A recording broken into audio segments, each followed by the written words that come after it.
Right, so the key to understanding how all magic works, or magic, is this maxim here, right? So, as above, so below. As below, so above. This creates the miracle of the one thing, which is not really included, but basically it creates one thing, which is everything, right? Now, the above here is the non-physical world, which is everything here, everything above this, right? The below is a physical world, which is this here, right? This is the tree of life, right? And this is the shown with the connections. See, they all kind of connect. This is the planets on the tree of life. Okay, so at the top we have Uranus, Neptune, Saturn, Pluto, Jupiter, Mars, Sol, Venus, Mercury, Luna, and Terra, which is the Earth. Okay. This sphere here is called the foundation, right? It's the foundation for the physical world. Okay. So as above, so below. As above here, so below, right? The moon, its job is to reflect all of the light from above, condense it, and reflect it to the earth, okay? When most people talk about using your astral body, etc., your astral body is here. This is where it is, all right? It deals with your dreams. Well, not your astral body. Technically, they're different, but yeah. When you visualize things, you're going here. Well, all of here technically, but mostly here. This is the body that you use when you're visualizing things, etc. Okay. So as above, so below, right? So the above manifests below. This is shown on the star tarot card, right? You count the stars, so 1, 2, 3, 4, 5, 6, 7, 8, right? 1, 2, 3, 4, 5, 6, 7, 8. Ignore this one because it's technically hidden. Right? So 8, 9, 10, 9, 10, right? So this woman here is Gaia. Hard to explain why it's the moon, but right? Gaia is pouring the waters of above below. Okay? Whatever you plant above is given birth to on the earth, right? It feeds the earth to allow it to keep continuing. This here is the swastika, Dance swastika. It shows all 4 elements spiraling inwards, going in. Right? This here is a swastika going out, right? So all four elements going outwards. So creation, right? Giving life. This here is the waters of above giving life to the earth below, right? So the swastika above spirals out, gives life to the below. This here is a decaying force that allows for new life, right? Because if nothing ever died, nothing ever new would happen, right? So for example, you go to a forest, you see it's really overgrown, there's trees everywhere. No new life is growing there because there isn't space for it to grow. This is not, that's why we cut down trees to allow for new life to grow, right? It's this idea of the black sun, which technically is the black sun, by the way. Okay. Now, things in their non-physical form, well, keep explaining this for a bit. The woman, Gaia, whatever you plant above is given birth to below on the physical world, right? You plant a seed in the sky and let its roots grow down, right? So you plant a seed in the sky here and let its roots grow down. It's the idea of things. You plant something here, it's going to happen on physical, right? But only through the filter of time and space, right? This is the big key. The reason that you can't just snap your fingers and have, I don't know, thousands of dollars here is because of this filter of time and space. This is what can physically happen, like can actually happen on the physical world. The limit of time and space. Technically, only space exists, and time is just your perception of it, but for all intents and purposes, it's time and space, right? This is bounded by Saturn, right? That's why we've got this line here, all right? This is Saturn, all right? Binar. So I'll explain why it's important. So here we have the all potential, Kether, which is the crown, which is Uranus, right? So spirals out, forms the masculine outpouring of energy, Neptune. This masculine outpouring is then actualized in Saturn, right? Which then forms the physical world. So 4, right? If you look here, you can see the spiral of above. This is the symbol of Jupiter. The spiral of above is given form in the physical world. Right? It's the first inklings of the physical world here. This is way more abstract. This is the first inklings of the physical world. The spiral of above given form. So when you draw it, you draw it like this. So intersected. The 4 elements. 4, the square, also it's the square as well. The square is the physical world with a circle, with you in the middle. Okay. You cannot cross this while you have a physical body. Hard to explain, yeah. But you can cross this while you have a physical body by transferring your consciousness to your astral body. Okay. This is how astral projections work. You have a body here, you have a body here, you have a body here, blah, blah, blah, right? You don't form an energetic body when you astral project. You simply transfer your consciousness to it. It's already there. You're already in the non-physical world, right? You are just transferring your consciousness to it. Okay? Your bodies above, all these bodies above that you have a body in each sphere technically, their densities overlay in the same point in space to form your physical body. Okay? So I have a hand here, right? My hand exists in a non-physical world. It's already there, right?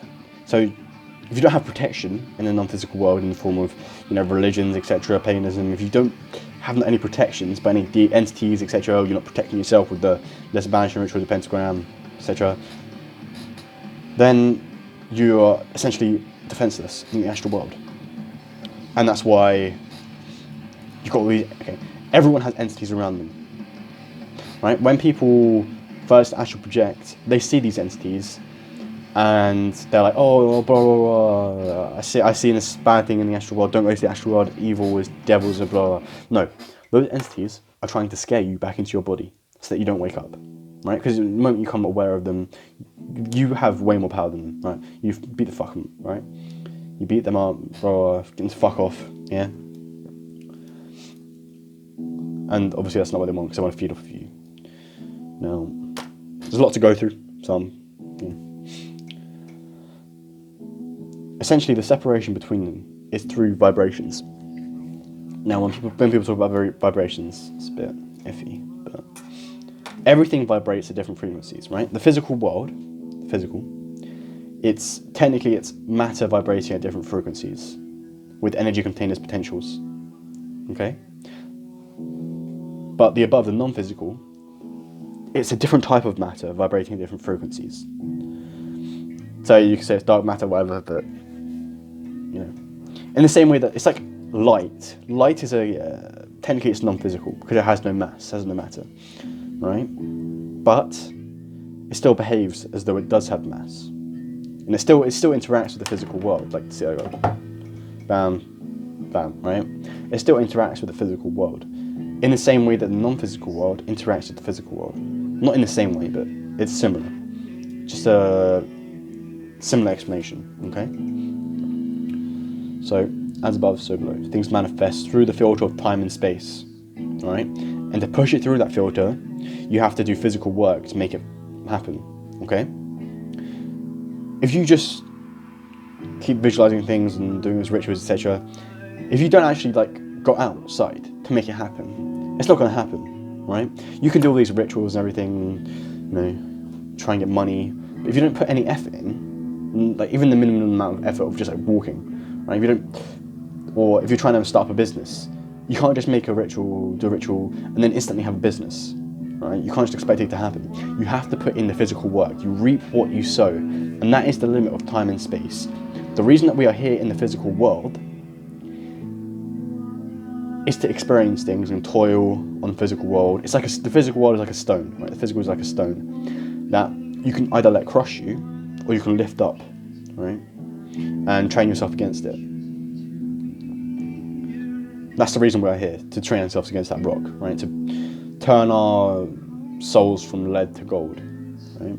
You have 4 parts to you. Your main part up here, you exist in each layer of reality, right? You have your eternal self, which is the part of you that's eternal. Your eternal self, what it does is it gives a part of itself to form your physical body, right? That forms a soul, right? It gives a part of itself to form a soul, okay? That soul, at the moment of birth, is lead, right? There's no experience of, well, there's, technically the experience of being born, but whatever. It has no experiences, right? Nothing, it's just lead, yeah?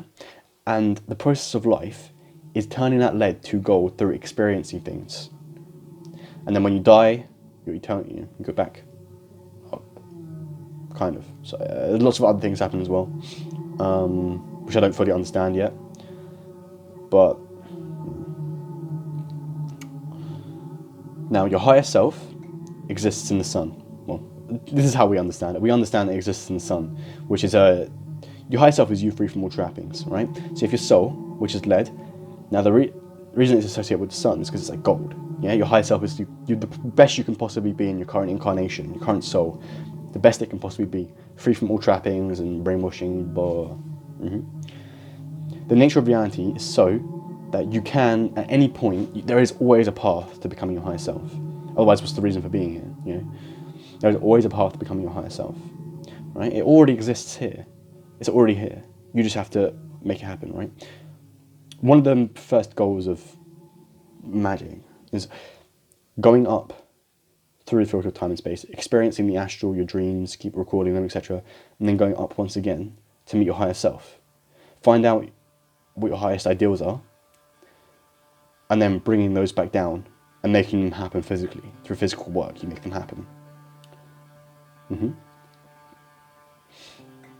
Right. Now the next part. As below, so above.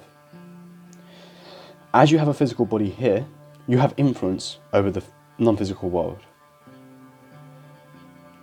It's like an anchor, right? If you shake an anchor, then the chain above was going to... I can move this, right? I can just make it happen instantly. Yeah? Physical world is basically all that matters, right? Sure, you can say, oh, the non-physical world is more important, etc., but for all intents and purposes, the physical world is what matters. And the fact that you can influence things instantly on the physical world, like I can instantly just stab myself with this, right? And then I can kill myself instantly, yeah? On the non-physical world, it has to go through this filter of time and space. It takes time, right? But we can make things happen instantly. Well, not instantly, but within reason. And that's what gives you power over the non-physical. Because whatever's manifesting close, you can make things manifest and you can make things not manifest.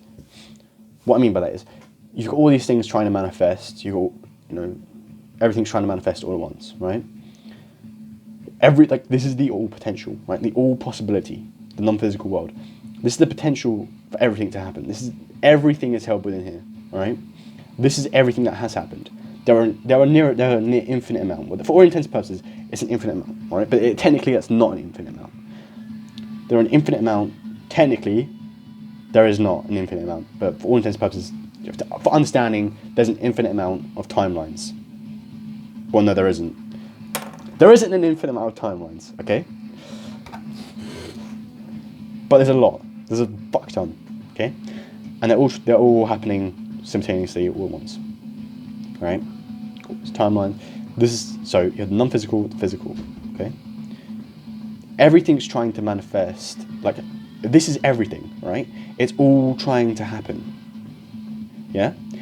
The thing that actually makes it happen on the physical world, in your timeline, is what people choose to do. Okay? The reason that there are all these other timelines is because someone else has chosen to do something different. Oh, someone else has chosen something different, right? And they all manifest differently due to different actions, etc. Now, when you banish your pentagram, so you go from, you're drawing from the physical, you're drawing up, so making things go away, right? And then you draw it back down. Yeah.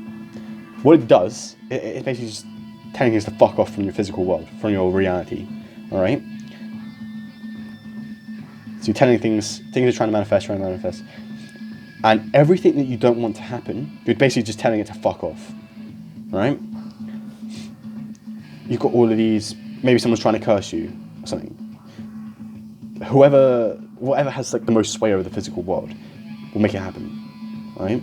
So if you're banishing, you're telling that curse, right, to fuck off, to go back to the non-physical. You're saying it's not going to happen, right? And then you put in physical work as well to make it not happen. The banishing of the physical world is putting in physical work to make things not happen. If you're trying, so if someone astral projects to you from a different timeline or whatever, say this person from this timeline is trying to astral project to your timeline, right? They're in the non-physical, but because you have this physical body, you can tell them, no, fuck off, and then you banish them away from your reality. It's like telling things to fuck off to the. It's like throwing paper to the wind, right? You just throw it away, yeah. It goes to the wind. You're throwing whatever's trying to manifest to the astral winds, okay? Now, there are a lot of analogies with sailors, etc. For example, this here is the symbol of an anchor. Right? Your body is an anchor in the physical world. And you can, whenever you look and see the silver thread, you can almost say that the silver thread is the connection to your boat, the anchor connecting to its boat, which allows you to sail the astral ocean with the winds of the astral pushing your boat along. Right? This is like going up. Right? This is the cross, and then you would draw like a sail like this, right? Understand? So it's not like you can just instantly make things happen, right? The reason that people can see into the future and do divinations, etc., is what they're actually seeing is they're seeing what's most likely to manifest, not what's actually going to happen. It's like when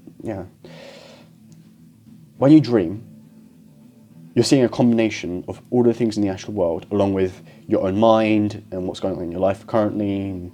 You're seeing a combination of everything. But you're also in your own non-physical space, your own dream time, right? Those things are actually happening on the non-physical world that you're experiencing in your dreams. They're actually happening. But whether they manifest is a different story, right? So if you dream of some monster and it's killing you, that's not going to fucking happen on the physical world. It takes a lot of manifesting to make that happen, a lot of actual physical work to make that happen, right? But the closer you bring something to manifestation, the easier it is to manifest, right? What I mean by that is, if you're trying to attract money, and to do that, so money and wealth and commerce is associated with Jupiter, all right? Other things associated with Jupiter are royal blue, the color royal blue, the crystal amethyst, the number 4, right? So if I was trying to attract wealth, I would make a talisman, which is talismans are like condensed vibrations. And similar vibrations attract on the non-physical world, right? As I explained earlier, physical things have a non-physical form, okay? So if I have a talisman of Jupiter and it has like 4 amethyst crystals and like 4 Jupiter symbols, etc., those vibrations on the non-physical world will be strongly associated with Jupiter, and those will attract the vibrations of Jupiter to your non-physical body,